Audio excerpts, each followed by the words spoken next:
The following was recorded on May 5th, 2025. Please keep in mind laws, guidelines, and processes may change over time. This is the Italian Citizenship Podcast, hosted by Marco Permunian and Rafael Di Furia. Hello there, and welcome back to the Italian Citizenship Podcast, presented by Italiancitizenship.com. Of course, we are back at it again with Italian attorney Marco Permunian, and I am Rafael Di Furia. Recently, we've been talking a lot about these updates from the emergency decree, aka the Tajani decree. And just as a quick update for those of you who may be looking for episodes of the Italian Real Estate Podcast, due to these recent events, we wanted to make sure that we're spending time focusing on this particular topic just because there's a lot going on and it's a subject which really deserves some attention. But in today's episode, we wanted to go into what things are actually looking like right now for the different ways of getting Italian citizenship and give a little bit of an overview as to what things look like right now, just because everything is a bit complicated. And even though we've gone into quite a bit of detail recently, we thought it would be great to take a moment just to look at what everything looks like, just because it does seem as though that online there is still a lot of confusion as to what the situation is. But Marco, just to get started, let's maybe not talk about citizenship by descent, jure sanguinis, and let's start out with Italian citizenship by marriage. What are things looking like for those who might be approaching Italian citizenship by marriage currently, as of the recording of this episode, in early May 2025? The March 28 emergency decree has not altered the eligibility requirements to apply for citizenship through marriage. So the eligibility requirement as of right now are the same as they were prior to the emergency decree. However, as we mentioned in previous episodes, together with the emergency decree, the government has sent a bill to the parliament that includes potential changes to the process for citizenship through marriage as well. Now, the proposed changes were included in a bill, meaning a proposal, which may or may not be discussed by the parliament. And also, there isn't really a timeline for the parliament to discuss such bill.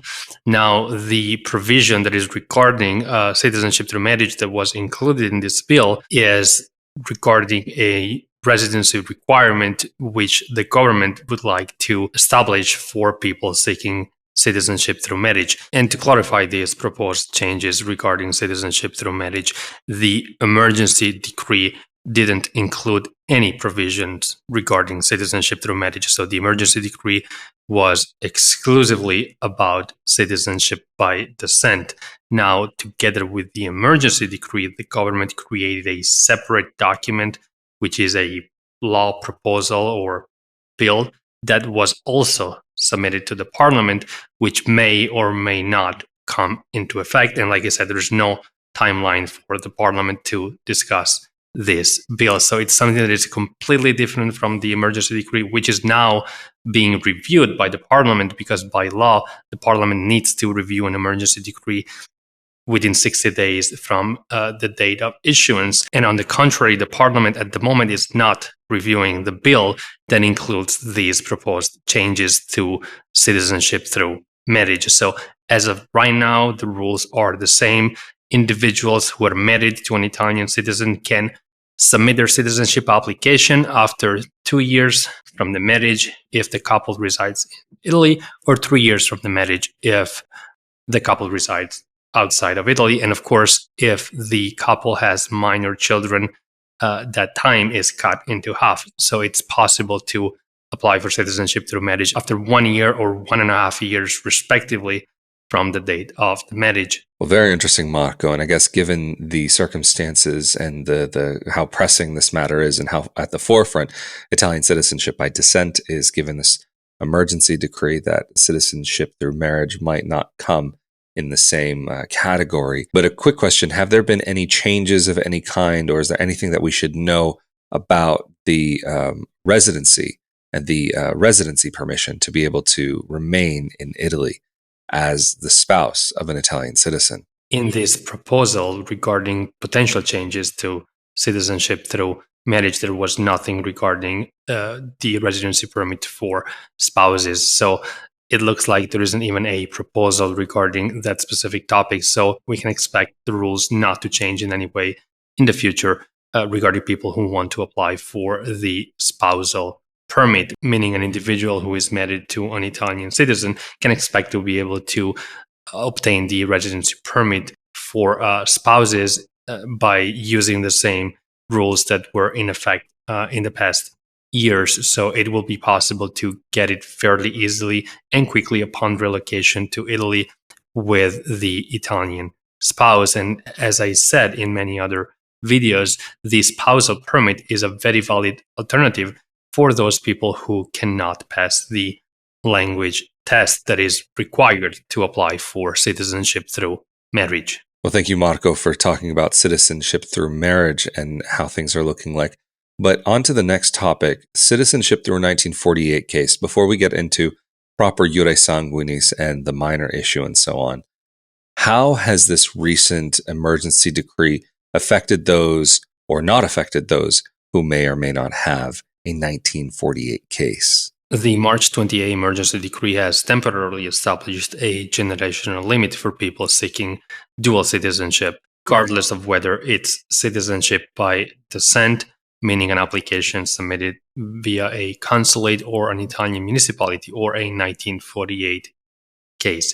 So the generational limit that has been temporarily established by the emergency decree does also apply to people who are looking to file a 1948 case. And in fact, the decree mentions the fact that any applications filed via an Italian consulate, municipality, or Italian court prior to March the 28th are subject to the old rules. With that said, as we explained in a previous episode, the emergency decree is now subject to a revision from the Italian parliament, and the Italian parliament has already proposed several amendments to the text of the decree, which could be changed in a major way. So among the amendments that we have seen and that we have talked about in previous episodes are the necessity to allow for a grace period, so for a window of time for people who were in the process of preparing their citizenship application, to allow them to file their citizenship application during this window of time. So it would be possible for these individuals who were preparing their 1948 cases to file their case during this great period if this amendment will be approved by the parliament. But as we mentioned before, even if this amendment was not to be approved, we strongly believe that there are very solid legal arguments for people to argue that the old rules should apply to their cases, even if their cases were filed after March the 28th. And in fact, the decree was meant to punish those people who never exercised their birthright to Italian citizenship over the years. And the decree explicitly makes reference to the fact that these people never had any interest in applying for Italian citizenship by descent through the courts or through a consulate. And so the government has explicitly said that the decree itself is not retroactively because it's going to remove the ability to apply for citizenship for individuals that never exercised their right during the years. But these individuals are in a different category from all of those individuals who took several actions over the recent years or months towards their citizenship application. So individuals, for example, who had already collected documents, or individuals who had already had their translations certified, for example, or who gave power of attorney to an attorney to represent them in court. So these individuals should not be treated like the other category of people who never exercised their right to apply for Italian citizenship. Even if, as an attorney, of course, I strongly believe that no individual of Italian descent should be stripped of their birthright to apply for Italian citizenship by descent under no circumstances and no matter how many generations they go back to claim their Italian citizenship. But of course, at least those people who were in the process of applying for citizenship and filing their case should be allowed for either a window of time to be able to submit their case, or there are for sure legal arguments to be made in court, which are very solid, that basically indicate that those people already took certain actions towards their citizenship, but that means that those individuals should be subject to the old rules. Well, that's very interesting, Marco. But what do you mean when you say that they already took actions? Are you saying, like, for example, they went as far as gathering documents or attempts to make appointments at the consulate or municipality? What would be those steps that could prove that a person has already made an effort to try to get Italian citizenship by descent? There are several actions that could be the basis for very valid arguments to be made in court. For example, if somebody already had collected their documents, and of course the documents have a very precise date stamp, so it could be easily proven that this person was in the process of gathering documents in the recent months or year. Or, for instance, if these documents were certified with an apostille, again, in the recent months or years. Or, for instance, if a person was in the process of certifying their translations through a notary in Italy or through a notary in the US, that also is a clear indication that the person was about to file their case in court. Or, of course, if a person signed a power of attorney before a notary to give an attorney in Italy the power to represent them in court and to file their case in court. And of course, there is a discussion that is underway in the parliament regarding the fact that the decree not only was retroactive, but that it was clearly made with the intent to blindside people, because the government issued a decree which went into effect the night before. So, of course, these individuals who were in the process of gathering their documents and preparing for their 1948 case, or for their case to be presented in a court system, or for their case to be presented in an Italian consulate, were blindsided by a decree which went into effect overnight. And of course, for individuals who were in the process to apply for citizenship through an Italian consulate, the fact that an appointment was booked prior to the emergency decree, but maybe the appointment was far out in the future, or the fact that that person had created an account with the consulate, or that the fact that that person was trying to create an account and book an appointment with the consulate, or again, if that person was in the queue and was waiting to be called by the Italian consulate, all of these actions are a clear indication that that person was preparing to submit their citizenship application, and that they were unable to file through no fault of their own, because the consulates were not allowing these individuals to file their applications easily because of the backlogs and because of the lack of appointments. So these are arguments that can be used in a court of law to indicate that the individual should be able to use the old rules.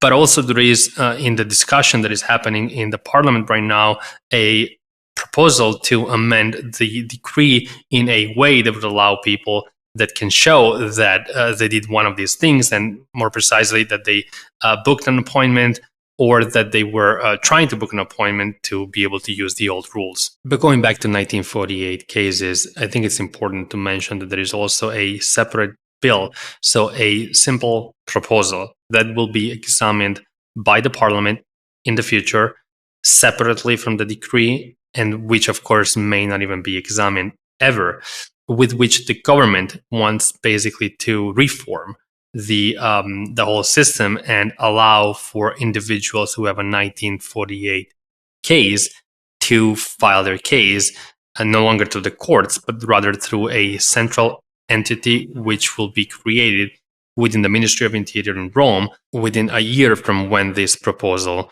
comes into effect and becomes a law. Of course, the intent of the government is to still have the generational limit, but to allow for individuals who want to pursue a 1948 case to do it outside of the court system. And of course, they want to do so to avoid a backlog in the Italian court system. Like I mentioned, this is a separate proposal that has nothing to do with the decree, and that may or may never be examined by the parliament, but anyway, it will be examined separately from the emergency decree. Now, there are a lot of concerns, of course, about this specific provision, because the creation of a central entity in Rome which processes not only 1948 cases, but also cases that before were processed by Italian consulates and municipalities, would cause a huge, probably backlog. So it would probably force people to petition the Italian courts. Regardless, this provision may never come into effect. So it is something that, as of right now, we can only briefly mention and make assumptions about, because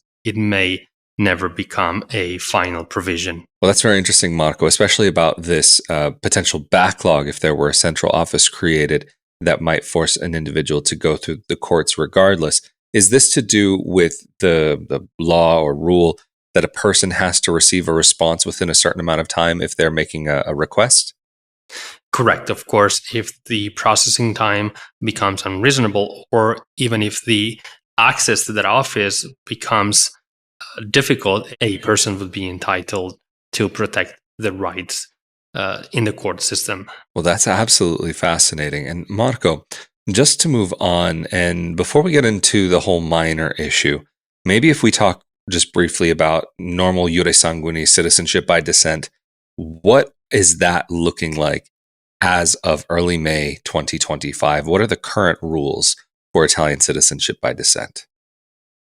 Like we mentioned before, the March 28 emergency decree has temporarily established a generational limit for people seeking Italian citizenship by descent. So according to the decree, it would be possible to apply for citizenship only if an individual has an Italian parent who was born in Italy, or an Italian grandparent who was born in Italy. And regarding minor children, it would only be possible to register minor children who are basically third generation if the parent resided in Italy for 2 years prior to the birth of the child, or if the child itself was born in Italy. Now, as we briefly mentioned before, this emergency decree is now subject to a revision from the Italian parliament. And I have to say that several amendments have been proposed to alter the text of the decree. And just on a personal note, when the government has the support of the vast majority of the parliament, it is less likely for these many amendments to be proposed. But since this topic is of extreme importance, the parliament has really gone above and beyond with these amendments, and several amendments have been proposed that make a lot of sense, that allow people to qualify for citizenship under the old rules. And more precisely, one of the scenarios that is being proposed is that, like I mentioned before, a window of time or a grace period is provided to people who were in the process of preparing their applications. So it would be possible for these people to submit their applications until a deadline that needs to be established by the parliament.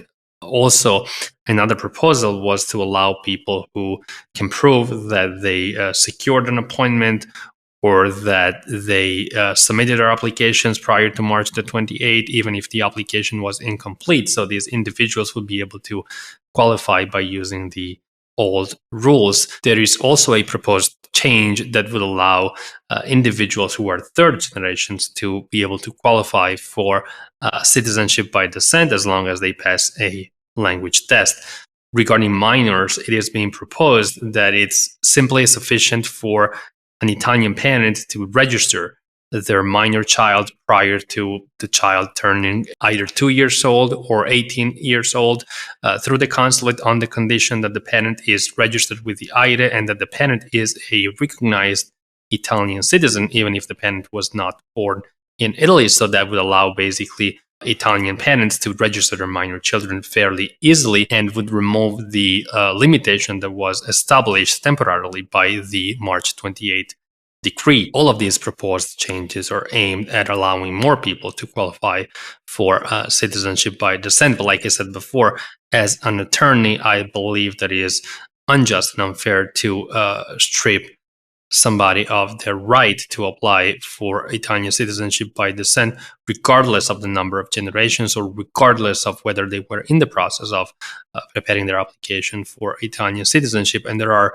solid legal arguments that can be used in a court of law for every situation. Of course, for those people who were in the process of preparing their applications, like I mentioned before, there's evidence that these individuals were in the process of preparing and that the decree operated retroactively and basically stripped them of their right to apply for Italian citizenship basically overnight. So that is a very solid argument that can be used in a court of law, even in the unlikely scenario that the decree stays the same. But of course, there are arguments that could be used by individuals who are preparing now to start the dual citizenship process to obtain citizenship by descent, based on the fact that the decree was unconstitutional and unjust, and that was retroactive because it retroactively affected the right that somebody acquired at birth, the right to apply for citizenship by descent through their ancestors. Well, I do have to say that it is quite relieving to hear that there are potential arguments to be made for those who are interested in getting Italian citizenship and have made some meaningful steps towards that direction. But of course, for more about the proposed amendments, you can check out episode 155, the previous episode of the Italian Citizenship Podcast. But Marco, I'm sure there have been some people who've been waiting for me to ask you about this particular subject that we're going to be talking about next, and that is the minor issue.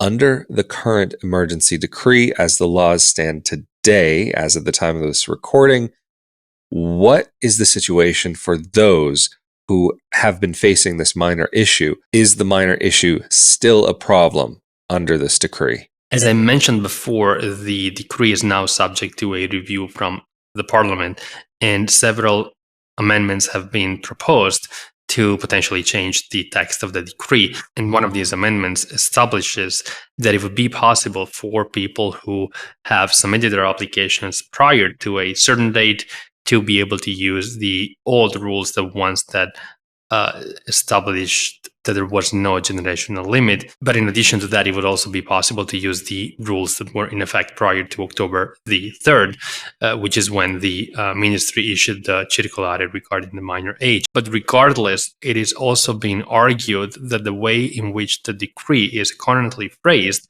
that it seems to indicate that the minor age will no longer be an issue at all, because one of the provisions that was being used to argue that the minor age of the child when the parent became naturalized was an issue is now explicitly being overridden by the decree itself.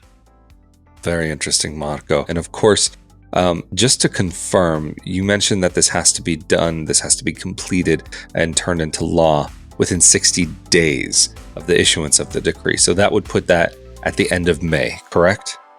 Correct. Very good to know, and I'm sure there will be many of us eagerly awaiting to know what will be going on by the end of May. But Marco, of course, thank you so much for making yourself available for this episode of the Italian Citizenship Podcast. And if anybody needs to get in contact with you, or if anybody needs any help with their Italian citizenship, how can they get in contact with you and your team? People can contact us through our website, ItalianCitizenshipassistance.com, or send us an email at info@ItalianCitizenshipassistance.com. Absolutely fantastic. Thank you so much again for making yourself available. And of course, if you are interested in more like this about Italian citizenship or even about Italian real estate, make sure that you're subscribed to this YouTube channel as well as the audio-only podcast. But of course, if you're subscribed to this channel, that means you're also automatically subscribed to the Italian Real Estate Podcast, as well as our other project, Ask the Italian Lawyer. And if you're interested in more about life abroad and living abroad from the perspective of a dual citizen expat, be sure to come over to my YouTube channel, youtube.com/Rafael Di Furia. But of course, we have been here again with Italian attorney Marco Permunian from ItalianCitizenshipassistance.com.